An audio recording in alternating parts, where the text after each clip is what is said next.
विद्यार्थी मित्रों, फरी पाछो આપણે આપણા ઓર્ગેનિક કેમિસ્ટ્રીની અંદર સ્ટાર્ટ કરીએ આગળ. આપણે ભણતા હતા હેલો આલ્કેન ને હેલો એરિડ.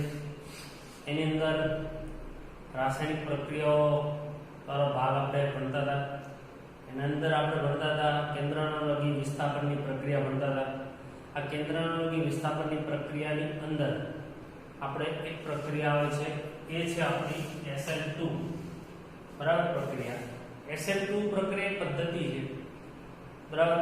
એની અંદર એનું નામ જોઈએ તો દ્વિઆણ્વીય કેન્દ્રાણુલગી વિસ્થાપન પ્રક્રિયાઓ શબ્દ આપણે કહી શકાય છે.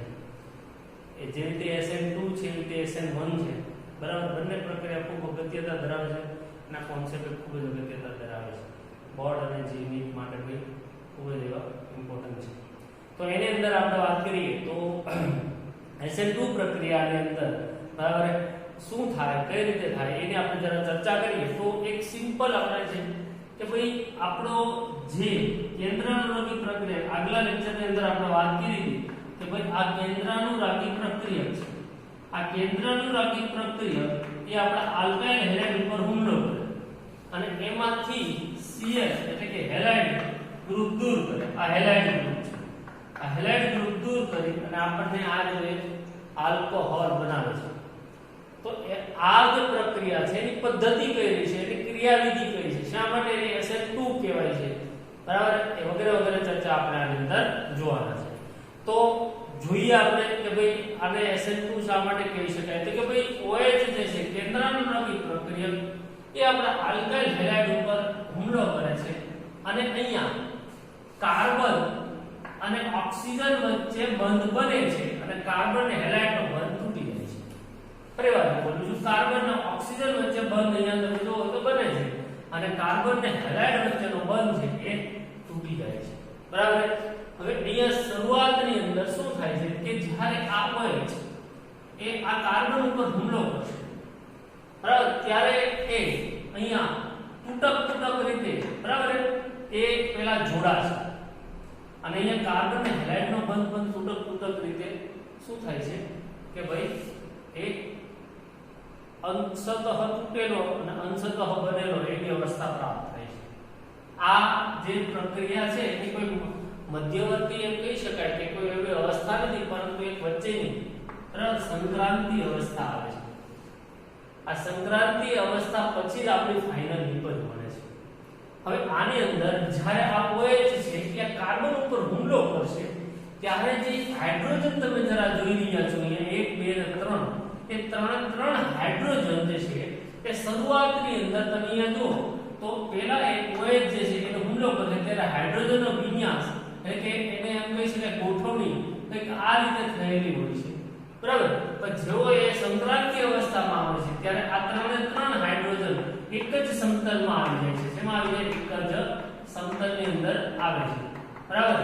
અને પછી જ્યારે અહીંયા હેલાઇડ દૂર થાય અને OH સંપૂર્ણ જોડાઈ જાય ત્યારે ત્રણ હાઇડ્રોજન જે છે એ તમે શરૂઆતમાં જુઓ તો આ રીતના હતી એની અવસ્થા અને જ્યારે નિપજ મળી ત્યારે એની અવસ્થા ફરી ગઈ છે.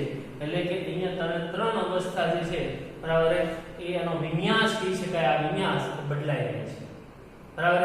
અહીંયા જે શરૂઆતમાં આપણો આલ્કાઇલ હેલાઇડમાં જે હાઇડ્રોજનનો વિન્યાસ હતો એ આપણે આલ્કોહોલ જ્યારે મળે છે ત્યારે એનો વિન્યાસ બદલાઈ જાય છે. શું બદલાઈ જાય છે? એનો વિન્યાસ બદલાઈ જાય છે.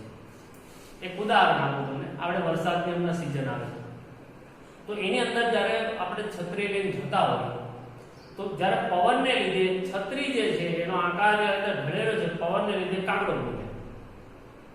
કાગડો બની જાય એટલે શું થઈ જાય કે જે સીધી રીતે તેની બદલે ઊંધી થઈ જાય, ઉલટી થઈ જાય. તો એ જ ઉદાહરણ આપણે બરાબર કહી શકાય કે વિન્યાસનું વ્યુત્ક્રમણ શબ્દ વાપરી શકાય કેમિસ્ટ્રીની ભાષામાં બરાબર. ઇન્વર્ઝન વાપરી શકાય તો કે આ રીતે આપણે અહીંયા વિન્યાસ બદલાઈ જાય છે અને આપણે જ્યારે સંક્રાંતિ અવસ્થા જે છે બરાબર આ રીતે આપણે નિપજ પ્રાપ્ત થતી હોય. થોડીક સંક્રાંતિ અવસ્થાની વાત વધારે મારે કરવી છે. તો સંક્રાંતિ અવસ્થા જે છે ને એ અવસ્થાને બહુ એટલી ચોક્કસ રીતે અલગ ન પાડી શકો કે કારણ કે અહીંયા કાર્બન પાસે 5 અહીંયા પરમાણુ જોડાયેલા છે. હવે કાર્બનને તો ખરેખર 4 જ જોડાયેલા પણ અહીંયા 5 છે એટલે આ ખૂબ જ અસ્થાયી અવસ્થા છે. શું કહી શકાય? અસ્થાયી અવસ્થા. તો આ એની આખી ક્રિયાવિધિ છે. પણ આ ક્રિયાવિધિ આપણે કદી ક્રિયાવિધિ સમજ્યા, પણ આપણે જવાબ નહીં સમજ્યા કે આપણે એમ SN2 કેમ કહેવાય. તો 11th ના 12th નું પહેલું ચેપ્ટર છે રાસાયણિક ગતિકી. આ રાસાયણિક ગતિકીની અંદર એક શબ્દ આવે છે અને એ છે પ્રક્રિયાનો દર. પ્રક્રિયાનો દર એટલે કે પ્રક્રિયા કેટલા ઝડપથી શરૂ થાય, ક્યારે પૂરી થાય, એને પ્રક્રિયાનો દર કહેવાય. આ પ્રક્રિયાનો દર જે છે એ મોટા ભાગે આપણે જે પ્રક્રિયકો હોય ને એની સાંદ્રતા પર આધારિત હોય. તો અહીંયા મારે કેવું હોય તો કહી શકાય કે મારા પ્રક્રિયકો બે છે, આલ્કાઇલ હેલાઇડ અને કેન્દ્રનો વિપ્રક્રિયક બે છે. તો મારે અહીંયા એ પ્રક્રિયાનો દર જે છે એ બંને ઉપર આધાર રાખે છે. એટલે કે આલ્કાઇલ હેલાઇડ લખી શકાય, બરાબર, અને બીજું જે આપણો કેન્દ્રાનુરાગી પ્રક્રિયક છે એ કેન્દ્રાનુરાગી પ્રક્રિયક.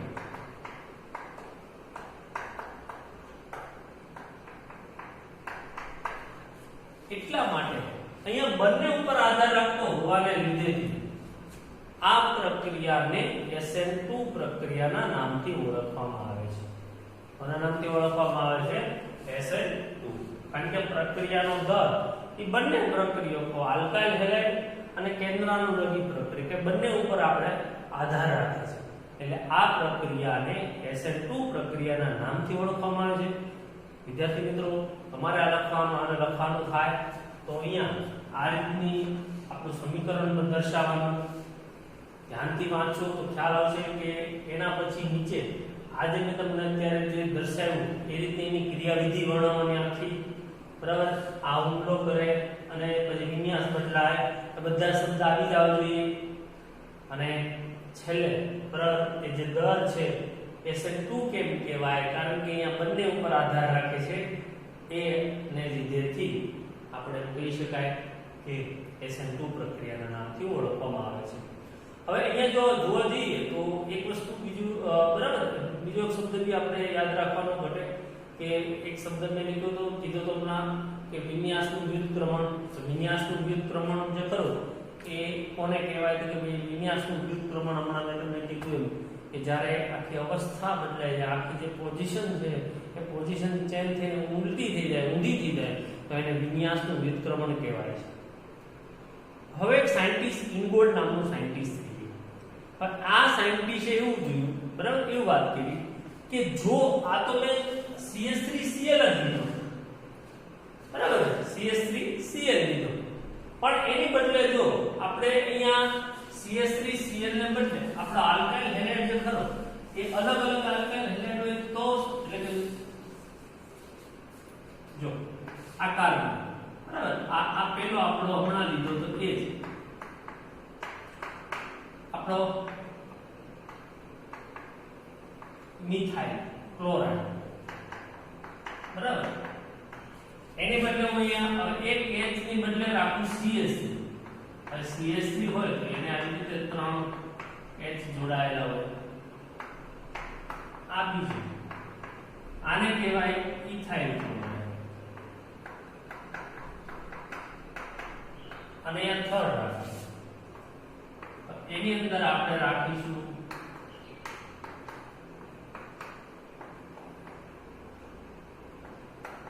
બે CH3. આ કાર્બન છે ને મધ્યવર્તી, એને બે CH3 આપણે મૂકીએ. અને આપણે આઇસો પ્રોપાઇલ ક્લોરાઇડ અને અહીંયા થર્ડ નંબરમાં લઈએ તો ત્રીજા નંબરની અંદર અહીંયા રાખશું આપણે 3 CH. એક H, અહીંયા H.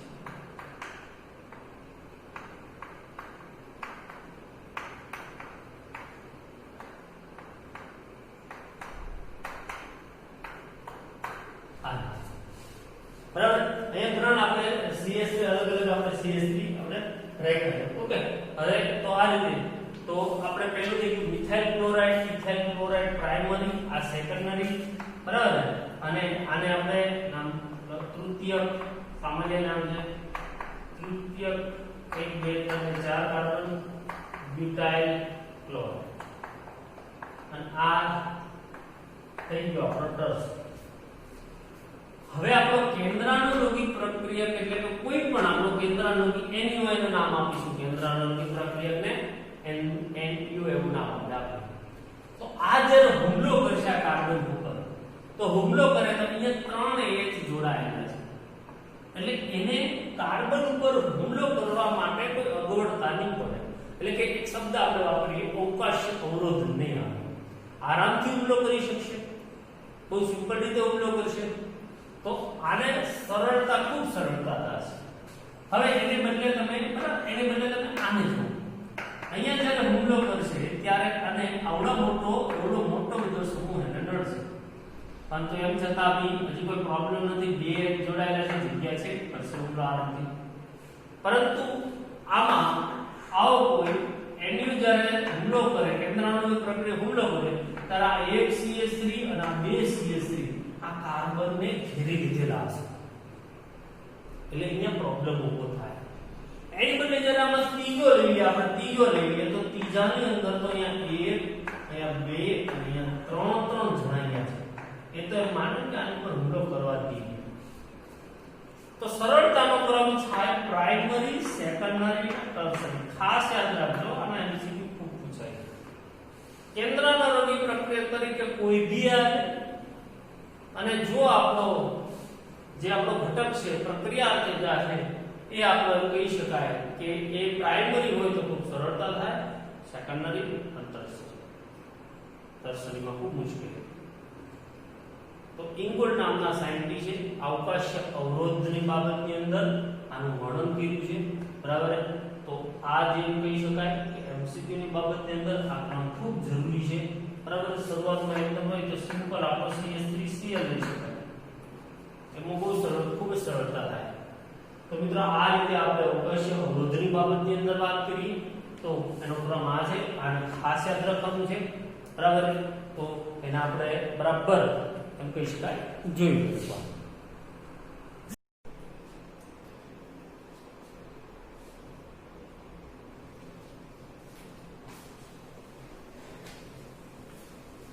ચાલો વિદ્યાર્થી મિત્રો, આપણે હવે જોઈએ પાછો SN1, બરાબર. SN2 જોઈ ગયા, જેનો કઈ રીતે પ્રક્રિયા થાય એની વાત કરી. બીજી એની અંદર જે પ્રક્રિયાનો સરળતાનો ક્રમ છે એની વાત કરી હતી, પ્રાઇમરી, સેકન્ડરી, ટર્શરી.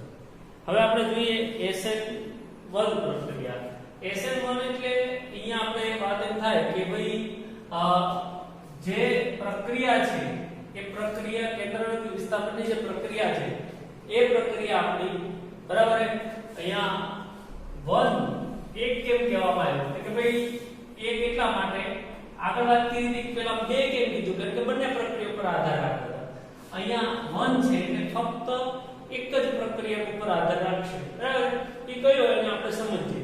પહેલા અહીંયા તમને હું સમજાવું કે આ જે છે એ આપણને એમ કહી શકાય કે તૃતીયક બ્યુટાઇલ બ્રોમાઇડ છે, અને એની ઉપર જ્યારે OH હુમલો કરે છે ત્યારે અહીંયા 2 મિથાઇલ પ્રોપેન 2 ઓલ થાય.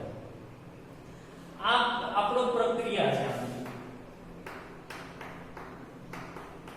બરાબર. આ જે SN1 છે એ પ્રક્રિયા પ્રોટોક જે દ્રાવક હોય એની અંદર ખાસ કરવામાં આવે. પ્રોટોક દ્રાવક એટલે કોણ? કે ભાઈ પાણી, આલ્કોહોલ, બરાબર, આલ્કોહોલ, એસિડિક એસિડ કે જેની પાસે H+ આવેલા હોય બધા, એટલે કે પાણી પાસે H+ છે, આલ્કોહોલ પાસે છે, એસિડિક એસિડ પાસે છે.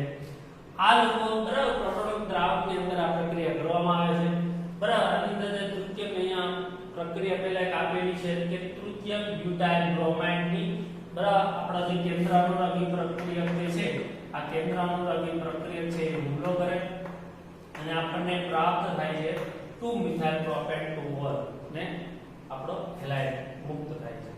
મિત્રો આની ક્રિયાવિધિ જોઈ લઈએ પછી આપણે સમજીએ. હવે ક્રિયાવિધિની અંદર આ પ્રક્રિયા 2 તબક્કામાં અહીંયા થાય છે. બરાબર આખી પ્રક્રિયા અહીંયા બે તબક્કામાં થાય છે. તબક્કા નંબર 1 એટલે કે ભાઈ પહેલા આપણો જે તૃતીય હેલાઇડ છે એમાંથી આપણો Br છૂટો પડી અને કાર્બોકેટાયન બની.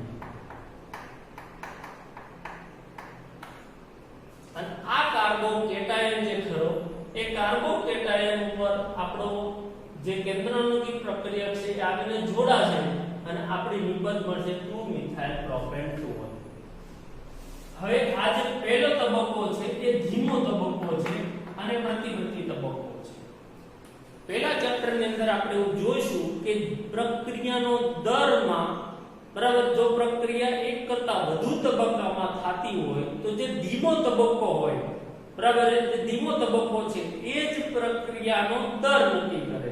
તો અહીંયા ધીમો તબક્કો તબક્કા નંબર 1 છે અને તબક્કા 1 ની અંદર આપણો પ્રક્રિયક જે છે તૃતીય બ્યુટાઇલ બ્રોમાઇડ એના દ્વારા જ પ્રક્રિયાનો દર નક્કી થાય. તો અહીંયા મારે લખવું હોય તો લખી શકીએ કે પ્રક્રિયાનો દર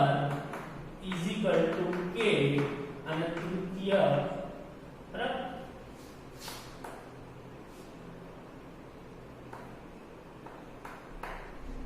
બ્રોમાઇડ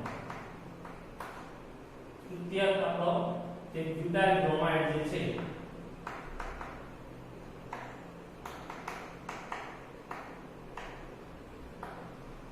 એ આપણો ખાલી આપણો મતલબ આપણો પ્રક્રિયક જે છે એના દ્વારા જ પ્રક્રિયાનો દર નક્કી થાય. તો એના માટે બરાબર એટલા માટે આપણે કહી શકાય કે આ જે છે એ જ આપણો મેઇન બરાબર એટલા માટે આપણે એને SN1 પ્રક્રિયા કહેવાય. આ Br તોડવા ને તોડવા માટે જે જરૂરી ઊર્જા છે એ આ પ્રોટોન જે દ્રાવકો છે એ જ આપણને પૂરી પાડે છે બરાબર કે આ કાર્બન ને Br વચ્ચેનો બંધ તોડી નાખે ને આપણે કાર્બોકેટાયન બને. હવે આનો જે પ્રક્રિયાનો એટલે બહુ સિમ્પલ પ્રક્રિયા છે. જે તબક્કામાં ફરી પાછું બોલું છું બે તબક્કામાં થાય છે. પહેલા તબક્કામાં કાર્બોકેટાયન બને એ તબક્કો ધીમો છે પ્રતિવર્તી છે. બીજો તબક્કો જે છે એની અંદર આપણો કેન્દ્રાણુની પ્રક્રિયા પાછું કાર્બોકેટાયન ઉપર હુમલો કરશે અને આપણે નિપજ પ્રાપ્ત થશે બરાબર મિત્રો. હવે આની અંદર આપણે વાત કરવામાં આવે તો આનો જે સરળતાનો ક્રમ છે એ ક્રમ આપણો પહેલા કરતા SN1 કરતા તદ્દન ઊંધો થાય 3 2 1. SN2 કરતા તદ્દન આ ઊંધો થાય બરાબર. કયો થાય ટર્શરી સેકન્ડરી અને પ્રાઇમરી. કારણ જવાબદાર છે કાર્બોકેટાયન. 11મા ધોરણમાં આપણે શીખી ગયા કે જો આપણો કાર્બોકેટાયન જે ખરો એ કાર્બોકેટાયન પછી અહીંયા ટર્શરી પ્રકારનો હોય તો 3 જણા આપણને શું કરે છે કે એને ઇલેક્ટ્રોન ડોનેટ કરી શકે છે. તો આ ખૂબ સ્થાયી છે. પછી બીજા નંબરનો આવે CH3C આ ઓછો સ્થાયી છે અને છેલ્લે જે છે એને કોઈ આ કાર્બનને કોઈ પણ પ્રકારનો એક જ CH3 અહીંયા ડોનેટ કરી શકે છે. તો એ છે આપણો સરળતાનો ક્રમ સ્થાયીતાનો ક્રમ 3 2 1. કોનો કે કાર્બોકેટાયન. જો કાર્બોકેટાયનનો સરળતાનો ક્રમ 3 2 1 હોય એ તો પછી આ લોકોનો પણ એમ કહી શકાય કે પ્રક્રિયાનો સરળતાનો ક્રમ 3 2 1.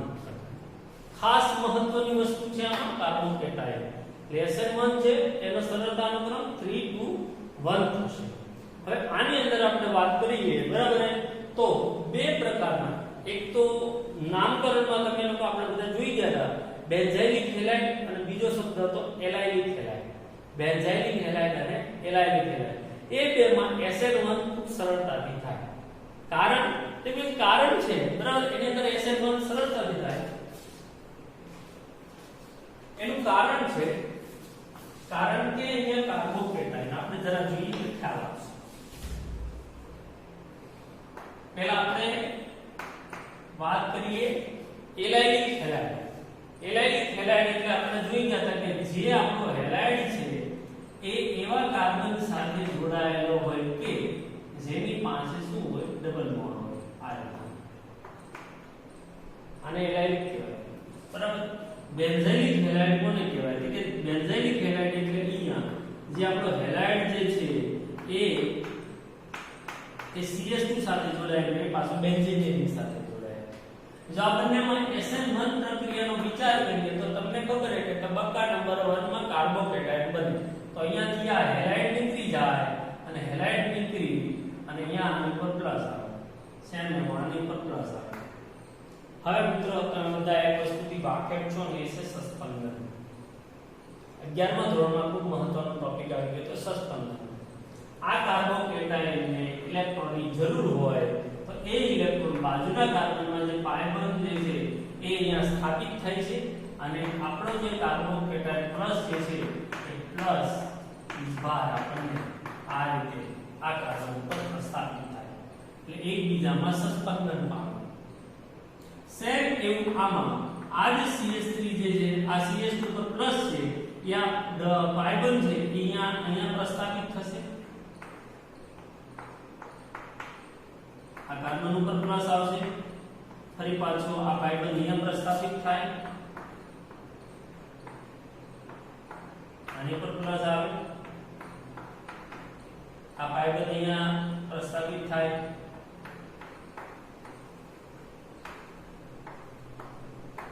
અહીંયા પ્લસ આવે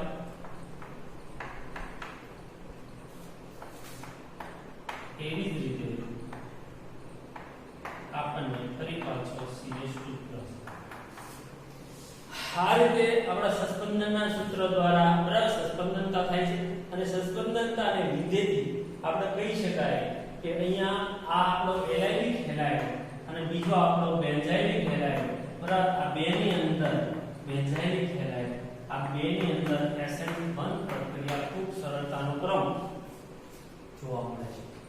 MCQ માં ખાસ કરજો આની અંદર MCQ ની બાબતની અંદર ખૂબ જ આપણે IMP કહી શકાય બરાબર. તો આ રીતે બે પ્રક્રિયા આપણે SN2 અને SN1 આપણે જોઈ લીધું.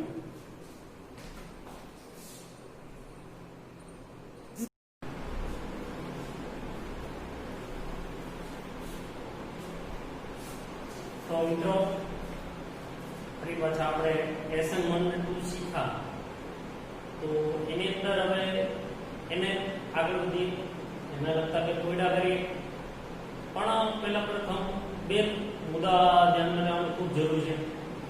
મુદ્દા નંબર 1 કે SN1 હોય કે SN2 હોય બંને માટે RI RBr RCl RF એમાં સરળતાનો જે ક્રમ છે એ ક્રમમાં RI પહેલા RI માં ખૂબ સરળતાથી SN1 હોય કે 2 હોય એ બંને પ્રક્રિયા થશે કારણ કે આમાં R અને I વચ્ચે I નું કદ મોટું હોય એટલે એ R સાથે તરત જ બંધ તોડી શકે એટલા માટે RI જે છે ખૂબ સરળતાથી SN1 હોય કે 2 હોય એ બંને પ્રક્રિયા આપે. બીજો શબ્દ મહત્વનો છે એ સરળતાનો ક્રમને આપણે યાદ રાખવાનો. સરળતાના ક્રમમાં મેં તમને વાત કરી હતી કે જો તમે SN1 હોય SN1 તો SN1 માટે આપણે વાત થઈ હતી કાર્બોકેટાયન. તો કાર્બોકેટાયનની સરળતાનો ક્રમ કયો હતો તો કે 3 2 1 ટર્શરી સેકન્ડરી પ્રાઇમરી બરાબર. અને SN2 હોય તો અવકાશીય અવરોધની અંદર આપણે વાત એવી થઈ કે 1 2 3 આની માટે શબ્દ આવશે અવકાશીય અવરોધ અને આની માટે શબ્દ આવશે કાર્બોકેટાયન. એના ઉપરથી આપણને બંને પ્રક્રિયા જે છે SN1 અને 2 ની સરળતા કહી શકાય. કોયડા નંબર હવે લઈએ 10.6 ની અંદર આપણને આ રીતે બે અલગ અલગ આપણને કોયડા છે. આ પહેલો કોયડો છે કે આ બંને જે પ્રક્રિયકો છે એમાંથી કોણ સરળતાથી SN2 પ્રક્રિયા આપશે તો મિત્રો આપણે SN2 માટે આપણે વાત કરી હતી કે સરળતાનો ક્રમ છે પ્રાઇમરી સેકન્ડરી ટર્શરી. આ હેલાઇડ આ એક કાર્બનને જોડાયેલો છે અને બીજા એક કાર્બનને જોડાયેલો છે એટલે મતલબ આ પ્રાઇમરી પ્રકારનો હેલાઇડ છે. જ્યારે આ હેલાઇડ છે એ એની સાથે જોડાયેલો કાર્બન બીજા બે કાર્બન સાથે જોડાયેલો એનો મતલબ આ કયા પ્રકારનો હેલાઇડ છે સેકન્ડરી પ્રકારનો હેલાઇડ. તો સરળતાનો ક્રમ આપણો કયો થાય પ્રાઇમરી ધેન સેકન્ડરી બરાબર. બીજા કોયડામાં આમાં વાત કરીએ સેકન્ડ નંબરની અંદર તો એની અંદર આપણે વાત કરીએ તો એમાં અહીંયા આપણે જે સ્ટ્રક્ચર આપેલું છે એમાં એક જોડાયેલું છે I, એક જોડાયેલું છે Cl. તો બે માંથી કોણ સરળતા આપે છે? જો હમણાં શીખવાડ્યું કે I હોય બરાબર અને Cl હોય તો કોણ સરળતાથી આપે છે? કે આ વધારે સરળતાથી પ્રક્રિયા આપશે. આવી રીતે આપણે કોયડાની અંદર આપણે બરાબર આજે કોયડો 10.6 છે એમાં બે આ પ્રશ્નો હતા આપણે સોલ્વ કર્યા. એના પછી 10.7 તો 10.7 ની અંદર આની આપણે વાત કરીએ તો 10.7 એવું કહેવા માંગે છે કે તમને જે આ બંને બ્રોમોબ્યુટેન અને 4 સંગઠકો અને બીજો કોયડો છે એની અંદર જે છે 4 સ્ટ્રક્ચર આપેલા છે તો કોણ એમાં SN1 ઝડપથી કોણ કરશે અને SN2 ઝડપથી કોણ કરશે એવો પ્રશ્ન છે. તમે તમારા ટેક્સ્ટબુકમાં પ્રશ્ન વાંચી શકો બરાબર. આની અંદર શું કહે છે ફરીવાર બોલું છું કોયડાની અંદર કે બ્રોમોબ્યુટેનના 4 સંગઠકો હોય આપણે ચારે ચાર અત્યારે દોરી દીધા છે બરાબર. તો એમાં SN1 કરવું હોય તો પહેલા કોણ આવે? SN1 પ્રક્રિયા કરવી કોણ પહેલા આવે? આ એનો ક્રમ કયો? પછી આના 4 સંગઠકોમાં પાછા SN2 મારે વિચારવું હોય તો કોણ પહેલા આવે? એવું પ્રશ્ન પૂછ્યો. તો જોઈએ આપણે પહેલો છે બ્યુટેનના 4 સંગઠકો. તો મિત્રો મેં બ્યુટેનના 4 સંગઠકો દોર્યા છે બરાબર. આ જે છે Br એ સરળતા બરાબર. IUPAC નામ બધાને ખ્યાલ જ હશે કે ભાઈ આનું નામ શું થઈ જાય? બ્રોમોબ્યુટેન બરાબર. આનું નામ શું થઈ જાય? એટલે કે 2 મિથાઇલ બરાબર 1 બ્રોમો 2 મિથાઇલ પ્રોપેન. આનું નામ શું થઈ જાય? કે આનું નામ બી આપણે લખવું હોય તો લખી શકાય કે 2 બ્રોમો બ્યુટેન. આનું નામ શું થઈ જાય? કે 2 બ્રોમો 2 મિથાઇલ 1 2 3 પ્રોપેન. આ સરળતાનો આપણે ક્રમ જોઈએ. જો આપણે આને આ 4 સંગઠકોમાં SN1 નો પહેલા વિચાર કરું છું SN1 તો 1 માટે મેં તમને કોન્સેપ્ટ હમણાં શીખવાડ્યું કે જેમાં કાર્બોકેટાયનની સરળતાનો ક્રમ થાય એટલે કે ટર્શરી સેકન્ડરી પ્રાઇમરી તો એમાં ઝડપથી આ પ્રક્રિયા એમ કહે છે કે એની અંદર ઝડપથી આપણને સરળતા પડશે.